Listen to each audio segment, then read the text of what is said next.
this... Oh, they don't. Medevac does get away. So both of them are kind of low on HP now. So that's pretty clutch, saving those units. Yeah. Do you use the auto repair function a lot, or do you actually right-click your SCVs to repair more often than auto repair? More often than not, I'll like press R and left click, and then shift and click some more. That's good. Good to know. Actually, I don't. For some reason, I mean, I know about auto repair, and when I play Terran, and maybe it's just because I don't play them enough, I always forget to use it. It's a nice function, but it's generally for fights rather than situations like this. Gotcha. Okay, so it looks like he's got a ton of Zerglings outside your base now. Do you feel like he's got the map control now, or do you just want to let him continue to think he does? This is like a big moment where I'm unleashing the giant right now. I've got a pretty good tech advantage. Yeah. I mean, I've got 1-to-1 grades upgrading, so that's pretty big. He's got no evolution chambers available or on the map anywhere. I kind of didn't know about the golden mineral patch. Right. That eluded me, so I could have just sent one dropship there and killed it, but I didn't. As I said, I wasn't totally thinking straight this game. As you can see, my army composition having... It's pretty weird. Band of misfits. Yeah, I said I'd go for healings to kill all these Zerglings, but I made 4, so I didn't play particularly great, but it still worked out. So this fight... Is yours on 1420? Nope, I'm at 1438 right now. Oh wow, you're quite a bit ahead. Are you on fast or faster? Faster. Oh, weird. I don't know why that would have happened. Okay, I'm at 1439. Okay, I need to go back a bit then. Oh, no, you're... Okay. I just paused it, sorry. Okay, I'm paused at 1443. Okay, so I will... Okay, go ahead and start now. Okay. We should be pretty close. Yeah. So now his Hydra is actually... I did see a couple transfusions go off, and he was able to push your units back. Right. How clutch do you think transfusion is in a situation like that?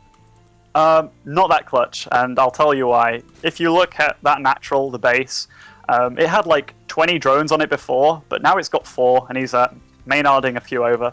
Right. So he lost a hell of a lot more than it looks like. Even though I lost all my units, I mean, I'll build them back up in a second, no problem. I'm leading on the upgrade front, so this is just kind of a downhill fight for him right now. Right. I know that I can keep running back. Marine or MMM is just so much better than Hydra forces right now, so I'm pretty comfortable. That's interesting, and he's now getting a Baneling nest up. Do you think that's a good play from him, or what do you think? Yes, it is a good play, given that he knows I'm playing pretty much MMM only, but I'm not sure. I would have preferred to see him fasters with this kind of play, like this heavy Zergling Hydra play. I'd have preferred to see one Infestor pop out with a fungal growth. That would have been much better. Right. So he tried to cut off my dropships here with these Hydras and realized he was a bit late. Yes. So now I'm going to deny his natural again. Okay. So that is very key in your TvZ play on this map, that's for sure. And he's Maynarding even more drones over here to his natural, but, or sorry, to the gold. But you still don't know about that. Is that just because you're sick, or is it just do you normally lack scouting, or? Do I normally lack scouting? I'm not sure, to be honest. I'll blame it on being sick for now, but it could well be a lack in my gameplay right now. But against Zerg, normally, I'm pretty good. I'd like to say I'm pretty strong against Zerg. It seems like Zerg can pretty much expand anywhere, so it forces you to like not only scout the areas you think he'd expand, but the areas that you don't think he'd expand to. Right. You know, like he was clearly on the back foot almost this whole game, and yet he was able to take a third base. Like if I was playing him, I would not have expected him to have a third base by now. Right. So, that was my fault. Partially, but if you look at the income tab, I'm still ahead. Like, I've got more harvesters, more gas, more minerals coming in, and my army's bigger than his. Like if you look at my army now, this is a pretty Sizable good force. death squad. Yeah, It is, yeah. and his army's pretty good too, but I micro a bit here, and he can't really do anything. Like No. my marines run to the back.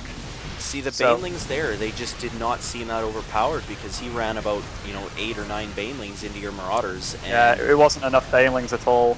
I mean, if he had one fungal growth there, I wouldn't have been able to move my marines back, and just yeah, it wasn't that great.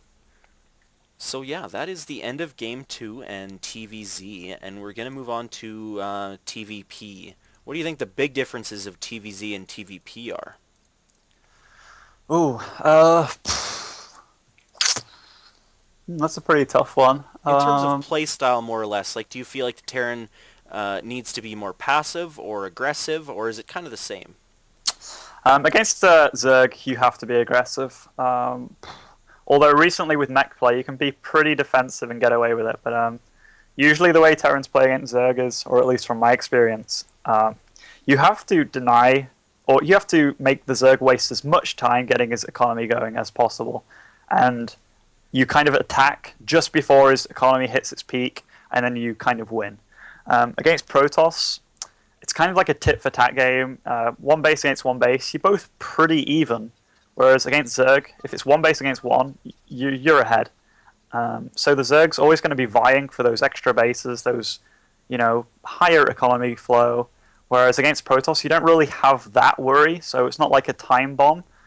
But you do have to make sure that his rushes, like Protoss is has a lot more options than Zerg to rush a Terran. Zerg has some cheesy builds like Baneling busts that work, but in general, they can't really rush you with anything that's going to work. Whereas Protoss, they have Void Ray rushes, they had the 5-gate rushes, they had Immortal rushes. It goes on for quite a bit, even drops and stuff. So, yeah, you're kind of like a role reversal, I guess, is the best way to describe it.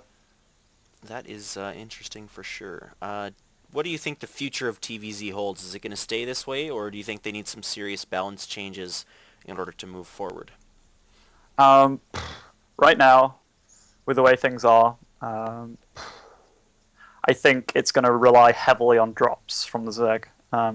You can't go toe-to-toe with tanks, even if you have double the supply or double the cost of an army. You just can't. So I think drops are going to play a huge part from the Zerg perspective unless tanks are changed. For the Terran, he's still going to be going tanks until they are changed because they're just the best unit. They're just they are. So many people were anti-tank at the beginning, and then they made that one splash change, and everything changed so much. Right. I didn't actually think tanks were that bad at the start. I mean, I didn't really use them a lot, but in TvT they were still like really good. I mean, if you run any ground army into tanks, you're going to lose out. Like, it's just the way that it works. It's the tank. I mean, it's the StarCraft 1 ground superior unit. What do you expect? Right. But in StarCraft 1, if you had 20 tanks lined up, like, yeah, that's a good army. But if you have enough Zealots, you can kind of break into that. Whereas in StarCraft 2, if you have 5 tanks and something in front of it, every shot's going to count because of that no misfire thing, whatever they have. Yep. And their splash is a lot better because units clump so much better in StarCraft 2. I mean, yeah, you're right. You look at the Archon splash, people class that unit as useless, but it's actually a pretty good unit. I mean, it's a tank. It's not meant to be amazing, but it's pretty good.